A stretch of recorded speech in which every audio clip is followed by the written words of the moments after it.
Hey everyone, it's Ellen here, and today I'm going to be showing you guys how to play Clocks by Coldplay on the guitar. And today I am featuring my Orangewood Brooklyn guitar, so if you like what you see, I'll make sure to link more information about it down below. Here's a quick overview of everything I'll be covering in this tutorial today, and with that being said, let's go ahead and get started. Alright guys, so we only have 6 different chord shapes to play through this song, and we're going to start with our D major, which looks like this and sounds like this. And by the way, if you don't know how to read these chord charts you're seeing on screen, I do cover how to do that in my free beginner series right here on YouTube, so make sure to check that out right here. The next chord shape is our A minor. We also have our E minor. Then there's our F major 7. We also have our C major. And then last is our G add 4. And those are the only 6 chords you need to know to play through this song. And really quick, I just wanted to mention some advice about fretting shapes. For our E minor, I am going to be playing this with my middle and ring finger. Sometimes I like to play E minor with my pointer and my middle finger, but for this particular song, I would recommend your middle and your ring finger. That'll keep you in the same position as A minor, so it'll make it a little bit easier of a transition. And then same with our F major 7 to C to G add 4. I just feel like that's an easy transition because you're just moving your ring and your middle finger for all 3 of those. But if you wanted to, you could also just play a regular G chord instead of that G add 4. But anyways, those are just my advice for the chord shapes, but those are the only chords you need to know to play through the song. So go ahead and pause the video and take as much time as you need to really memorize these chord shapes, as well as practice transitioning back and forth between them, because it'll make learning the rest of the song so much easier for you. And if this is a skill you're currently struggling with, I do have a Practice With Me series right here on YouTube where we practice this skill and build it up in real time together. So if you need help with that, I will link it in the corner here. But once you have these chords under your belt, then we can go ahead and talk about the strumming that I would suggest using for this song. Alright, so as I always say, if you are brand new to playing guitar, or you're somebody who struggles with playing guitar while singing at the same time, the first thing I would suggest doing is to bring up the song and go ahead and go through the entire thing with just a single down strum on each chord change as you sing through the song. And you want to take this time to really get used to what word or what syllable you're on whenever those chords are changing. So here's a quick example of what that would look like. Lights go out and I can't be saved. Tides that I tried to swim against. All right, that's just a really quick example, but you would essentially want to do that for the entire song and just really make sure you know where those chords are going to be changing. And it's actually something you do right now if you check out my Patreon page. I do have this entire guide available to download and print out, so I'll make sure to leave that link in the description box if you're interested. But once you have this down, we can go ahead and build on this to do more of a full strumming pattern that you can use for this song. All right guys, so I have 2 different strumming patterns I wanted to show you for this song, but just know that they are very similar. The rhythm and everything is kind of the same, but I'll explain a little bit why I like to use both later. But let's go ahead and first start with this easier one, which is all down strums. As you can see on the top here, we're counting it with an 8th note count, so it's going to sound like this. We have 1 and 2 and 3 and 4 and 1 and 2 and 3 and 4 and 1 and 2 and 3 and 4 and down, down, down, down, down, down, down, down, down, down, down, down, down, down, down, down. All right, super simple. You're just doing all down strums on all of the 8th note counts. First of all, let's go ahead and take a look at this first verse. As you can see, we're going from our D to our A minor twice to our E minor. So what you want to do is you want to play this pattern through 1 time per chord. So we're starting here on D. We have 1 and 2 and 3 and 4 and to A minor. A minor is twice. To E minor. All right. That is the chord order for all of the verses, but you might already be able to tell that it's kind of sounding a little muddy. Everything's kind of, droning together. So one way you can easily fix that is to add some accents. So I'm going to go ahead and turn some of these arrows green, and these are the strums that I want you to accent or just play with a little bit extra emphasis whenever we're strumming them. Accents are so important in this song because it'll really help develop that kind of like driving force throughout the song. So as you can see with our accented strum, all I'm going to do there is I'm going to have a bigger like motion with my strum. So let's go ahead and put our E minor on. Our accented strums, you're going to strum all the strings. But our other strums, the purple ones where you're not accenting, you can kind of just concentrate on just the bottom or the middle strings. So you can see the wrist motion there for accented versus non-accented. is, you know, a little bit more dynamic there. So go ahead and just try to accent the down strums that are green. So if we apply that to our pattern, we've got D, 1 and 2 and 3 and 4 and to A minor, 1 and 2 and 3 and 4 and A minor to E minor. All right, so you can already hear how adding those accents in is kind of providing a little bit of that drum beat, and that's going to help us throughout the song kind of keep track of where we are. So with the accents in, the other thing that I wanted to show you guys, which is totally optional, but I like to add it into my cover, is we're going to add a palm mute as well. So with the palm mute, all I'm doing is I'm taking the side of my hand with my pick in it, and I'm ever so gently laying that on the bridge of my guitar. And as you kind of gently lay it on the strings, you'll hear how it goes from ringing to more muted when you have that palm mute. So if you can and if you like to, I would definitely recommend adding the palm mute as well to the verses. So let's go ahead and take a look at verse 1 again. With the accent and the palm mute, it'll sound like this. We've got D, 1 and 2 and 3 and 4 and to A minor, to A minor again, to E minor. So you can hear, even though I'm adding that palm mute, the accent still exists.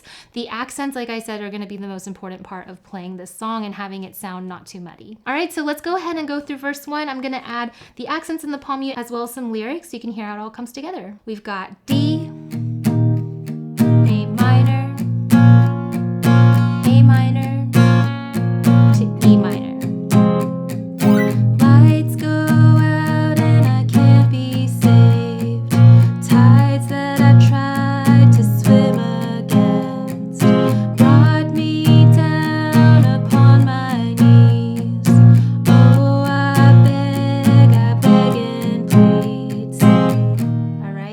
That's how you would do all of the verses. Now for the choruses, or that part where it's more instrumental, I do like to use a separate strumming pattern, and I'll explain that next. So let's go ahead and talk about strumming pattern 2. All right guys, so for strumming pattern 2, as you can see, it's very similar, but instead of doing all down strums, we're going to alternate between our down and our up strums. So this is just a very straightforward eighth note pattern. It's going to sound like this. We have 1 and 2 and 3 and 4 and 1 and 2 and 3 and 4 and 1 and 2 and 3 and 4 and down, up, down, up, down, up, down, up, down, up, down, up, down, up. All right, not any harder than the first pattern. In fact, you might actually think this is a little easier. The good thing about these two strumming patterns that I'm showing you is you can use either one throughout the song, or you can combine both. And that's what I like to do, because with this second strumming pattern, what I'll do is I'll use it during the choruses or those instrumental parts where the swell of the song kind of like gets a little bit louder. So let's go ahead and take a look at that chorus slash hook there. We've got the same chord order. We've got D to A minor to E minor, but instead of doing all down strums, we're doing down and up. So on D we have 1 and 2 and 3 and 4 and to A minor, A minor again, to E minor. All right. And so with this strumming pattern, you still want to have those same accents as in strumming pattern 1. So let me go ahead and turn some of these green. As you can see, we've got the same beats accented, so it's going to go down, up, down, up, down, up, down, up. So if you're not used to accents, it can be a little harder to strum that up strum than it is to strum down strums. But remember, you just want to emphasize it a little. Okay?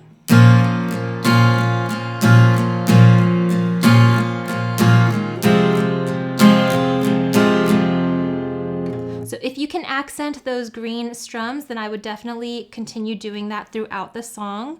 If you find it easier to accent the all down strum pattern, like I said, you could use that for the whole thing. But anyways, let's go ahead and take a look at that chorus. We're doing the exact same chord order, the exact same rhythm and everything. We're just changing our strumming order, and we're not adding a palm mute this time. We want to let it ring out to kind of mimic how the song swells there. So we have D, A minor,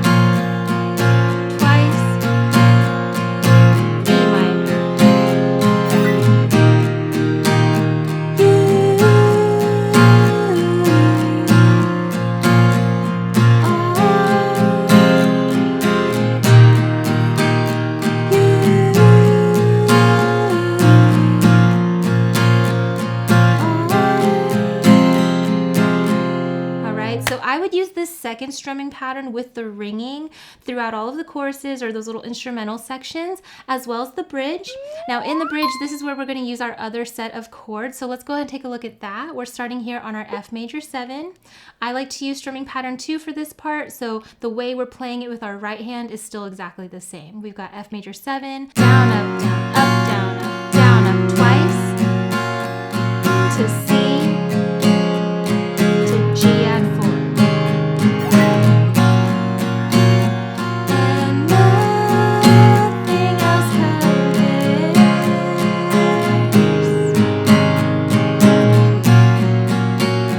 Oh, nothing else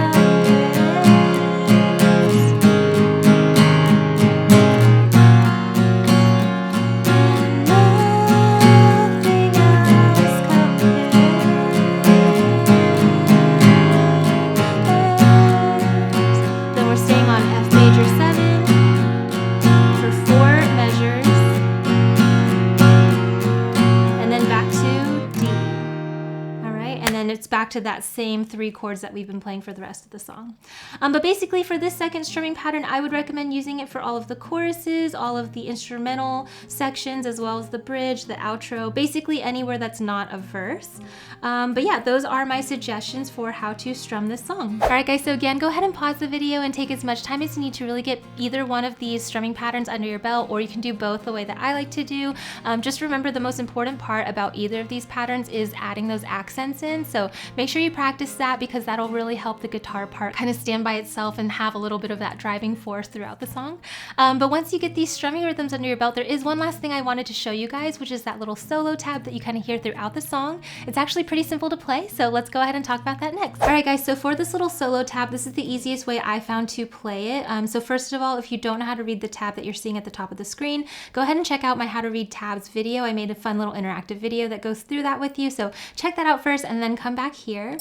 But with our left hand, I wanted to try to keep it as similar to these, normal chord shapes as we could. But in order to mimic the notes that the piano is playing, we do have to change our D chord around a little bit. So let's go ahead and start at the beginning of the tab. You're gonna have your D chord shape on, but instead of having your ring finger, you're gonna move your middle finger to where your ring finger is, okay? So it's on the 3rd fret of the B string. And then your ring finger is going to kind of stretch a little bit and go up here to the 4th fret. Again, this is relative to the capo. The 4th fret of the D string, okay? So these are your 3 notes. All right. And so for this tab, what we're doing is we're just sticking to these 3 strings. With my pick, what I'm doing is I'm picking up on 2 and 3, and then picking down on 4, okay? So this first little chord section is...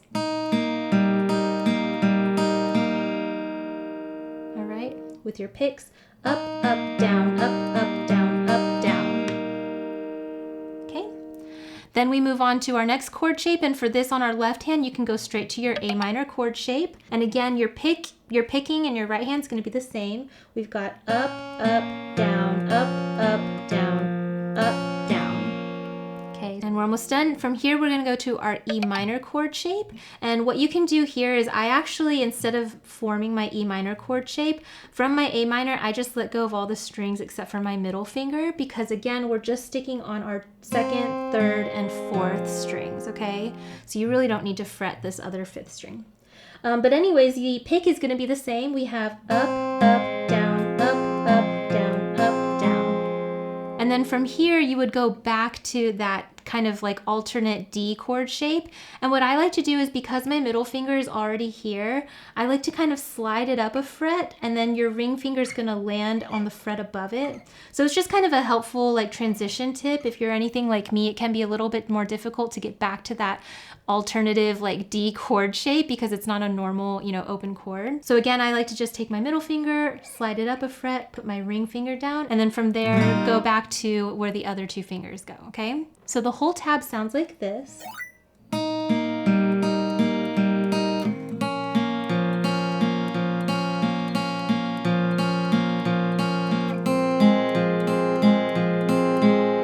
And I'm just now realizing, I think when we went over the A minor shape, I only went through it once, but you would want to repeat that twice, just like in our chord order, okay?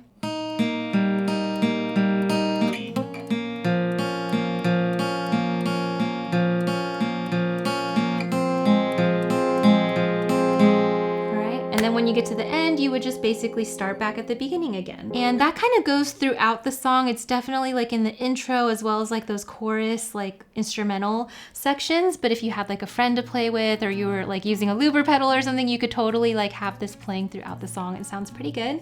But yeah, that is the tab for how to play that little solo line. All right guys, so one last time, go ahead and pause the video and take as much time as you need to really get this solo line under your belt.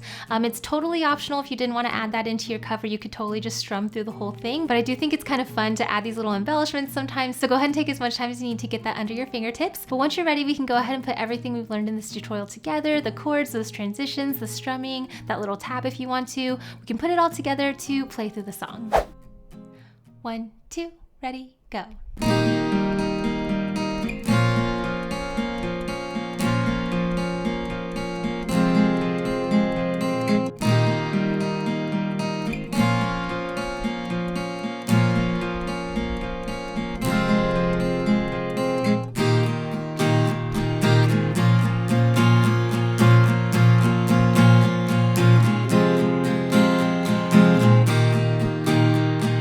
Want to have fun jamming to the rest of the song with me? Then make sure to check out my Patreon page where you can unlock access to this as well as all my other fast track and play along guitar tutorials. I'll leave a link for that in the description box down below. If you enjoyed learning this song with me, then you should definitely check out this video. Not only does it have a super similar vibe and feel, but it's just as fun and easy to play. So see you over there. Bye.